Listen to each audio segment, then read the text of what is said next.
Outright winners, top finishers, head-to-head matchups, Draftkings Darlings, players to avoid, all that and more on this week's episode of The Cut Line, where we go over the Canadian Open. I'm your host, Adi Lang, being joined as always by my fellow golf betting expert, Yann. Sorry, I didn't have JT. I drive the ball 290 yards posting, winning the Memorial on my card. I don't think anybody did. That was a plus 110 or a 110 to 1.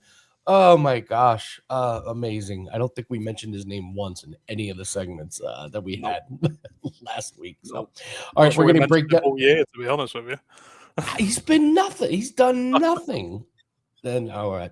Okay, so we're going to break down tournament, but as always, we do Tales from the Courtesy Tent. This is the worst or funniest shots from last week, and as predicted, there were a ton of them. PGA Tour put together a minute 15 video of all the worst shots last weekend, so that's on social media. I just picked two. I will start with Cam Young.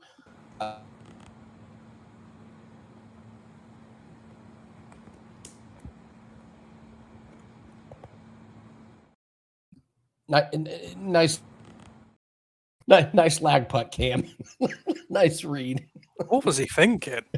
Where did he think the hole was? They had to like zoom out so that they could get the hole in the same picture. And then our boy Scheffler, one of us, happens to the best.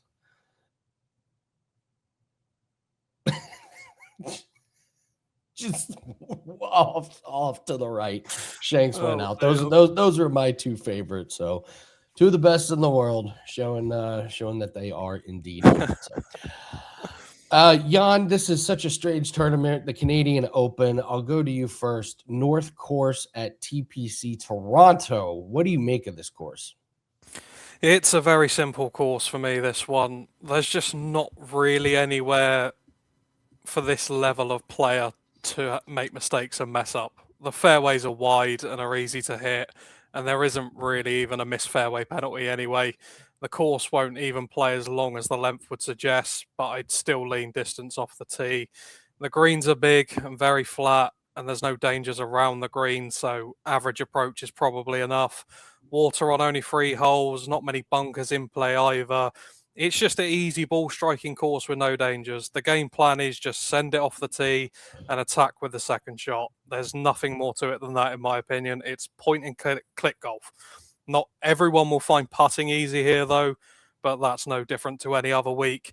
Overall, I'm looking for guys who can make birdies. I want attacking approach players. I'm looking for a little bit of length off the tee and guys that can make putts. That's all I'm after this week. On paper, it's a sneaky good field, but I think the class of this field will really struggle to separate from the average guys here. I will be taking long shots for the most part. Value to be had sort of week for me. And I would just say a lot of these top names will have one eye on next week for the US Open anyway. I don't think we're going to see great golf, but I think this could be a very good betting card for value players like me. So I'm actually sort of looking forward to this one. I was just going to bring up the putting. This course really, some guys just couldn't figure out the greens. So yeah, and that's like any course, but I was stunned watching them play this course. Some guys easily figured out the greens, others just could not get the reads on the breaks. So just keep your eye on who's struggling with the putter in the first round, because this is a course everyone's going to have birdie putts. Everyone's going to have a lot of birdie putts, and whoever can make them. This is not one where you're hoping to lag putt. You're going to want to make them. So some guys will struggle with it. So par 70. I saw a couple different yardages. I saw 7,300 yards. I saw 7,500 yards. So I don't know exactly the length, but it is a par 70 course. So all right, let's go to total strokes gained here, and this is the last 6 months here. You're seeing Matt Fitzpatrick, Colin Morikawa, Justin Rose, Fleetwood, Burns, Bridgman, Noren Lowry. What's interesting is if you do last 3 months, look at the Fitzpatrick boys, number 1 and 2 in this field. Morikawa's still up there. Wyndham Clark out of nowhere. He's had a couple of hot starts. So anything jumping off the page from this list? I want to get the top 2 names there framed. I want this screenshot framed. It's just a Sheffield Yorkshire thing. For me, it's off the tee, and then guys with decent approach. So Michael Brennan, Keith Mitchell, Alex Fitzpatrick, our good old pal Aldrich Potgieter, No. Tommy Fleetwood. Those sorts of attacking profiles is what I'm after here. All right. Yeah, I would agree with that. I don't know. I kind of want to look at putting. Burns has been red hot with the putter. Denny McCarthy can always get a hot putter going, but he just hasn't had the form too much this year. But we'll talk about him in a bit. So, all right, that's your total strokes gained. Let's go to. I'll go to players that can trip you up, and I'm going to start kind of scaringly with Matthew Fitzpatrick, just him being one of the top betting favorites after winning the Zurich, with his brother carrying him. Sorry. I just 52nd, 14th, 36th, the last 3 tournaments, 23rd in total strokes gained. His putting has been really bad, minus 0.79. That's 13th worst in this field. His putter has completely gone away. So I know you got to put somebody as the betting favorite, but Matthew Fitzpatrick is one that I just can't get there on. This is kind of a tough week for this segment. Last week I had Young 48th, Henley 22nd, Fleetwood at 4th was a bad call by me, but not too bad with Young and Henley. I guess I gotta go with Robert McIntyre being priced as a top 10 player, 6 straight tournaments outside the top 40. It just doesn't feel like the form is there. The last 9 weeks, his approach is minus 0.86. You did a good job saying you got to give yourself some birdie looks, and he's just not really doing that. And then Colin Morikawa, I can't with this guy. I don't trust him. 62nd and 55th his last 2 tournaments. Maybe his back's not fully healthy. Still, his putting has been awful. Minus 0.46 the last 2 events. He's not long off the tee. He's lost his irons recently, which this guy was arguably the best ball striker on tour. That's not the case right now. So I've got Matthew Fitzpatrick, Robert McIntyre, and Colin Morikawa. That's 3 players that I think can trip you up. All right, top 10 or missed cut. I had JJ Spawn last week. He finished 12th. I just missed it. Who do you have for top 10 or missed cut? Yeah, it's Victor Hovland again for me. He hasn't been seen since one of the worst showings he's ever had at the PGA 3 weeks ago. No idea if he's even fit right now. This feels like an odd scheduling spot for him. I'm not really sure what he's even doing playing this event. I've just got no trust in him or his camp anymore. But I can't also get away from the fact that prime Victor Hovland is genuinely one of the best players I've ever seen. A 7-time PGA winner, a 3-time Ryder Cupper, top 20s at the Players Masters and Arnold Palmer this year alone. His iron play should be perfect for this course. It's staggering he's only 28 because I feel like I've had a lifetime of chaos following Hovland's career. So have him again for miscut or top 10 another week where I don't know what Victor Hovland turns up. Why not? I'm going Wyndham Clark. 1st and 3rd his last 2 starts and a miscut before that. 59th at the Canadian Open last year. You mentioned it, the U.S. Open next week. So he's either gearing up for that tournament, not paying attention to this, and this is go out and just, work on a few things, or he's in the zone right now and might contend for the win. So I have Wyndham Clark for that one. So I forgot to do one and done. We'll do one and done. Mine was awful. I had Alex Smalley, and I continue to be the curse. Yann, I mush everybody I pick for one and done. It's Alex really Smalley was the big joke. takeaway from last week. 11 over in the first round from one of the hottest players on tour. Unbelievable. Yeah, it's the category that I cannot get right this year. I have mushed everybody in the one and done. So who are you taking this week? I am going to take Jordan Smith this week. We're talking about one of the best off the tee players in the field. And once you get past the truly elite guys, he's one of the best long iron and approach players in the field too. The only concern I have is putting. He's had some heinous showings on the greens at times, but every other criteria I want he has, so I'm going to chance him here. He has 4 top 20s this year, and 3 of those were at attacking tracks. I just think he'll really enjoy this assignment more than most. Smith is a guy I've watched an awful lot on the DP Tour, and he's impressive. I don't think he's that far off a PGA Tour win.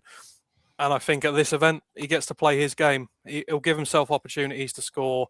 If he can just make a few putts, Jordan Smith will be there come Sunday. I love that you went with Victor Hovland as your top 10 or miscut, because that's who I randomly just picked for my one and done. I got to change things up. I'm near the bottom in the league, so for absolutely no reason, I'm just going to pick Victor Hovland. I don't think anybody else will be on him. I'm with you. I have no idea what the schedule makes no sense for him. When you look at what Victor Hovland has been playing, it's like, what events are you playing? You haven't played in 3 weeks. What is going on with him? So nothing would surprise me with this guy. So I'll roll the dice with Victor Hovland. So yes, I'm picking a guy who missed the cut the last time we saw him a month ago. What could possibly go wrong? All right. Let's do head-to-heads. You not really that overall confident in your head-to-heads this week, but did you come up with any? I do have one, yes. I just wanted to say I really didn't enjoy going through these matchups this week because I just think it's such fine margins with these guys, and you can easily take someone who shoots 12 under and still lose a head-to-head by 4 strokes. I just don't think this is a great week to be playing head-to-heads generally. But that being said, I do like Ryan Fox over Davis Thompson. I'm a fan of both of these guys. Fox has won me an awful lot of money on the DP Tour, and I think Thompson is one of the best players under 30 and one of the best prospects on tour. Both these guys should like this assignment. They both attack and just send it with every shot. But for me, this just comes down to class, age, and experience. Fox is just much more complete than Thompson. He's a bit longer off the tee, and with his irons, he's a better putter. Fox did actually win this event last year. And for me, Ryan Fox is just a fully formed evolution of Davis Thompson. You can see why they're in matchups together. They've had very similar seasons so far. But on power rankings for almost identical profiles, I'd have Fox clear of Thompson every single time.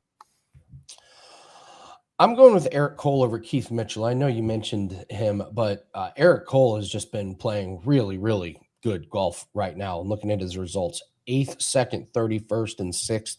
So something clicked at the Zurich. He and his partner finished 6th, and then he's just been really, really good. And I don't trust Keith Mitchell. I know this should fit his game really well. He should be able to bomb it and give himself opportunities, but miscut. They had a random 5th, and outside of that, you're looking at 65th, 55th, miscut. I don't trust him. And Eric Cole is a guy who over the years, he's been the ultimate DraftKings darling. Over the last 3 years, he's been like the single best. He's always underpriced, so I weirdly follow Eric Cole a lot, and he's streaky. I know most golfers are, but he can just get red hot. And you ride this guy for a little bit, and then it will go away. It always does. But for the time being, when he's playing red hot, you just kind of roll with it. So, I think in the last 3 years, I think I've actually seen like 4 shots of Eric Cole because he's never in featured groups. True. He's never on TV. I couldn't even tell you what he looks like, honestly. I actually couldn't. That's what I mean. There was a tournament where he finished runner-up, and I was like, I don't think I saw a shot of him. Like, I legit don't think they showed one shot of Eric Cole. So, all right, outright winners. I'll let you go first. You said you're kind of looking for some underdogs, digging deep. Who do you like? Honorable mention for my one and done pick, Jordan Smith, at 66-1. But once again, I'm going to do 2 outright breakdowns this week. For my outsider pick, give me Zhisheng Dao at 200-1. I've already said this is going to be a funky week and some weird names are going to be in the top 20. He's straight out of the Nico Echeverria school of inconsistency. He has 6 miscuts this year, but he has 3 top 20s at huge prices. Guys like Dao and Nico are profitable. You just have to go through some losers to get there. And when he brings it all together, he is so talented. We are talking about a guy who is all-out attack, and he'll get to play his golf this week. His driving accuracy woes aren't going to cost him around here. And outside that, you have a pretty complete player. His biggest assets are irons and putting. If both are firing this week, he will find the greens and have birdie putts, and he will make them. Don't be surprised if he gets himself up the leaderboards. No, I don't think he wins, but this is a price that shouldn't exist. Look at to make the cut and top 40 markets with Zhisheng Dao. And finally, a guy that I actually do think can win, and I think is a value price. Give me Christopher Retan at 28-1. Going to be a popular pick this week, I think, but I get why. He ticks the big three boxes: distance off the tee, good iron player, and a good putter. And one of those guys with a great DP Tour pedigree. He won twice on that tour last year, and he's just in great form right now. 6th, 14th, 10th, made the cut at both the Masters and the PGA, second in the Zurich, and an outright win at the Truist. He's only 28, and he just keeps getting better and better. Right now, he's playing great golf. With some of the field having their eyes on next week, Christopher Wrightham might just be the answer at a playable price. I guess I'm just a glutton for punishment with these Fitzpatrick boys, but I just keep going back to Alex Fitzpatrick at 42-1, second total strokes gained the last 3 months. There's only 2 players in this field who have top 10 finishes in 3 out of the last 4 tournaments. He's one of them, 6 last week. So you just look at that tournament at the Zurich, and then he won before that. So he can win. 9th and 4th. He had that weird 75th where he was just truly awful, but then 6th last week at a really tough course. So I think the form is pretty good for at 42-1. I just have to mention, I just think Brooks Koepka wins one of these weird tournaments. It just wouldn't surprise me. He's dancing around these top 10s, 14th, 11th, 12th, 8th. Like he's just dancing there. He just needs like that one round where he goes ballistic with the putter, and he can get there. But he's 28-1. I wonder if I bet on Brooks Koepka every tournament, if he just snags one and you end up coming out ahead. So well, imagine if he wins next week. Imagine next week's the one. God. Oh my God. Oh man. Side note, I went to the last major that was at Shinnecock. It's the single worst like getting you to the course. You couldn't plan it to make it more difficult. And I have a buddy who lives out there. We could easily just go to the tournament, and it was such a nightmare. We're not going. Like that's how awful the experience was. Yeah, you have to get up at like 4 a.m., go park at this airport, and it's only like 20 miles away from the airport, and it takes you like an hour and a half to get there. It's a nightmare. It's just awful. So once you get there, it's cool, but it was such a bad experience. Yeah, I'm openly deciding not to go to the U.S. Open. That's how bad it was. So. Let's do some top finishers here. Yann, I think I skipped this segment. Top finishers, I struggle with this one. I'll just do mine real quick. Sam Burns, -144. It's juicy. Top 20, including ties. He loves playing in Canada. Top 10 in 3 out of the last 4. And he's one of the hottest putters, and that's kind of what you need here. He finished 4th last week. He was really, really good. The price isn't great. That's why it's probably not going to make the card, but I really struggle with this category. What'd you come up with?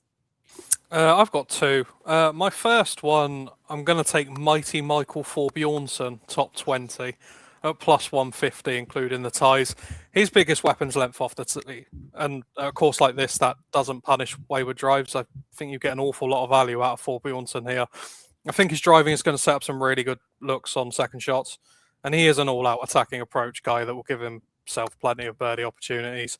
If he can just make some putts, I give him every chance of being there on Sunday. Came 3rd in the Phoenix, 14th in the Houston Open, 18th in the Farmers. They're all courses that you can attack, and I think that's a similar case here. 16th in the Charles Schwab last time out, and he played some near-perfect golf there. I think the books are sleeping on Michael Thorbjornsen this week, and I make him a serious contender. And this one, I think, might make the client card. I like Bud Cauley top 40 at -140. I don't understand this price. This is one of the most consistent players on tour. He hasn't missed a cut in 9 events, and in 8 of those 9 events, he's put up a top 40 finish. He's not as attacking as I would like, but for top 40, you just want a safe pair of hands anyway. Cauley is a very solid off the tee player. He has a bit of distance, but why I really like him around this course, he's a very good long iron player. He is comfortably one of the best approach players in the field. He's an average putter, but I think average will be fine this week. He ticks every box. I think he can contend. But for Bud Cauley to get another top 40 finish at a track that should really suit him, I think it just has to be played at this price. 15th in the field last 3 months in total strokes gained, Bud Cauley. So that's a great call. I could always get down with a little Bud Cauley in my life for 4 days. So we're going to do DraftKings Darlings. While we're doing that, please hit the like button. Drop us a comment below. I love reading the comments, seeing what you guys are betting on, see if you agree, disagree. And don't forget, next week, big show for the big major next week. Loaded field, course that we know very well, so should be very bettable. As always, we have our 7 days for $25 for golf, but don't get that, guys. We're running a lot of specials, and you can get 3 days, and then you get 3 days for free. So big discount, only $69. And I don't think anybody's been hotter at Wager Talk than we had to start June. We're up 33 units, and it's June 9th. That's just in June. So all sports have been rocking. MLB, NBA, WNBA, cricket, auto racing, coming off of a 3-1 week in auto racing. So pretty much any sport that we've been betting on, we've been doing pretty good at. So we did suffer. Oh, do you want to vent about you? Listen, losing money sucks. I don't mean to laugh, but sometimes you do have to just laugh at how we lost on the DP World Tour. Would you like to vent? I love Ewan Ferguson. He's made me a lot of money in the past, but withdrawing when you're in the top 20 and you've got 1 round to go, that is a heartbreaking loss. Apparently he woke up and he couldn't move, and it actually sounds quite serious. I think really? I think he's got a neck problem that may keep him out for months. Oh wow! But I didn't know the manner of the loss, really does suck. I will say that. That's an all-timer. Yeah, we were like, hey, let's take 2+ money plays. We go 1-1 and make a little profit. We go 2-0. Everyone's happy, and then he's in the top 20 going the last round, and then we wake up to see he withdrew. Bummer. So, all right, let's go to DraftKings Darlings. Somehow I had 2 people in my lineup that missed the cut last week, even though there are not a lot of guys that missed the cut, and none of them were the low-priced DraftKings Darlings. None of them. Always the way, isn't it? Get some always. Yeah, I would have cashed, but I would have just kept playing the low price guys. So, all right, DraftKings Darlings. Let's get back to our winning week. Jackson Suber at 7,000, 19th, 4th, and 67th last 3 tournaments. He's got good numbers in most of the categories except for around the green. Don't know if that's going to be that big of an issue this week, but he's accurate off the tee and he's a good iron player. So we'll just need him to make the weekend. Denny McCarthy at 7,300. He's made the cut in 5 straight, and this guy's putter can get white hot, like not red hot, white hot at any moment. He's made the cut in 12 out of 15 tournaments. Driving is the concern. He's not been that accurate. He's not that long, but his putting has really done him well. And this is a tournament and a course where accuracy off the tee is not that big of a deal. So, and then we'll go with Andrew Putnam at 7,400. He's made the cut 10 out of the last 11. Only weakness is distance off the tee. Just got to hope he overcomes it. I think 7,400 is a pretty good price on that. And as always, my article is up at wagertalk.com. Just click on news and you'll see all the articles. We'll have UFC, the White House card, the Keep Politics Out of Sports card. That article will be up. Get the golf and NASCAR and any other thing that'll be up there. So again, just go to the top right, click on news, and you'll see all the articles. And the articles will have the full DraftKings lineup for this week. So, all right, that's going to do it for us. Buckle up, guys. Next week's a big one. It's a major. We're at Shinnecock. So good luck on your bets. And don't forget to grab that 3 days, get 3 free, or just check out any other specials. All plays are at wt.buzz/AL. Good luck on your bets, and we'll see everyone next week.